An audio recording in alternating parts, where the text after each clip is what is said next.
This woman's daring escape led to the cold case murders of 4 other women being solved. This is the story of the Highway Hunter. In 1997, Sandra Sepa behind me was using a payphone. She noticed a man weirdly staring at her, so she got in her vehicle and quickly left. Weirdly enough, she got a flat tire while driving, so she pulled over to a diner to inspect. Out of nowhere, that same man appeared. He offered to help her, but she was kind of cautious about this. She reluctantly let him look and inspect her tire for her, and he asked her to go to his truck and look for a jack. While she was at the truck, he threatened her with a knife to get into the truck.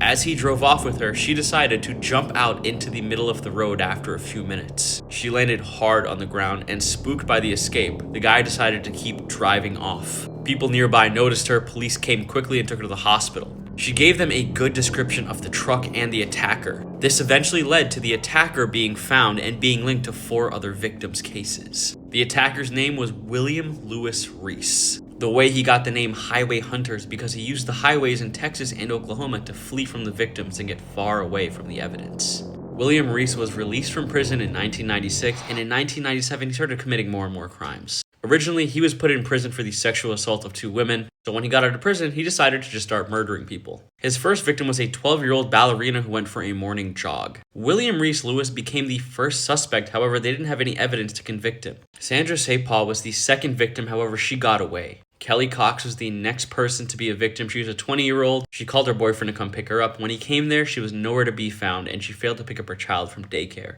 Then the next victim was Tiffany Johnston. She disappeared in broad daylight at a car wash. Her mats were still hanging and drying at the time, too. Her body was found later on the interstate that was 15 miles away from the car wash. She was strangled and essayed, however, they couldn't get enough DNA to actually outline a suspect. The next victim was Jessica Kane, a 17-year-old who was out past her curfew that sent her father looking for her. 5 months after Sandra Sepa's abduction, she got called forward by the police. Her description of the truck matched up to what they were looking for in the original case with the 12-year-old ballerina. They asked her to pick the man out of a lineup of suspects, and she correctly picked William Lewis Reese. William Lewis Reese would end up confessing to all 4 murders. Jessica Kane's body would be found almost 20 years later in 2016. Then Kelly Cox's remains were found in 2016 as well. His trial for Tiffany Johnston's death was in May of 2021. The trial was 9 days long, and in less than 2 hours after that ended, they found him guilty. He was sentenced to death. However, because of appeals and all of that stuff and the different trials, he has not been sentenced to death yet, but he is facing a life imprisonment.